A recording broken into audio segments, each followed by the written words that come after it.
Kasalukuyan niyang napapanood ngayon ang Acer Philippines concert kung saan ay bida ang isa sa sikat na banda or King of P-pop sa Pilipinas na kakabalik lang sa kanilang world tour na ang SB19.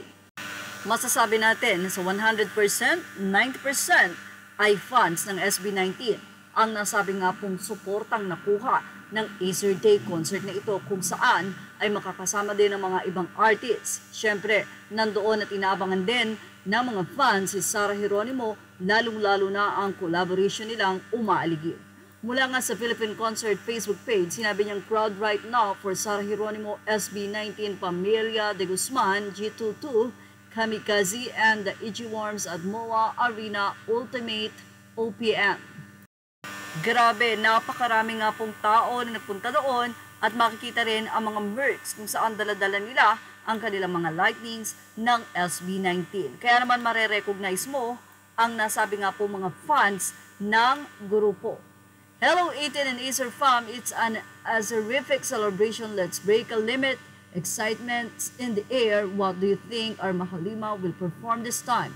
Drop your wild guesses or better yet, share the Spotify link of the track you think deserve a spot in the ultimate lineup. Let's get the prediction rolling. Samantala, bago nga magsimula ang nasabing concert ng Acer, ay nag-post ang isang Minds Arts and Crafts at doon ay mayroon siyang mga merch na natira. Aniya, must follow our social media page, screenshot nyo na po agad para di tayo matagalan. Share one of my products in public and you will get stickers, a sheet limited of 50 pieces only.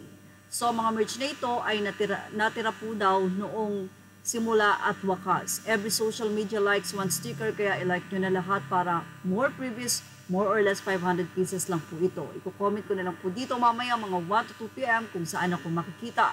See you mga Kaps. So ito po ay medyo late update na, pero well, congrats sa mga nakakuha ng sticker sa MNDZ Arts and Crafts na ibibigay sa inyo na ginawa niya para sa merch ng SB19. Anyway, mukhang inaasahan na natin na huling magpe-perform ang SB19 at si Sarah Geronimo dahil sila ang masasabi nating pinaka-star ng nasabing concert.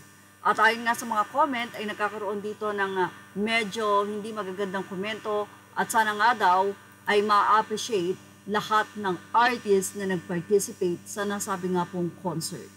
At yan ang ating Showbiz Snap Update. Tumutok lang po for more para po sa inyong komento o opinion. Mahalaga po yan sa atin, kaya naman ilagay ito sa ating comment section. Malay nyo, isa ang komento nyo sa mapili natin para mag-feature dito sa Showbiz Snap.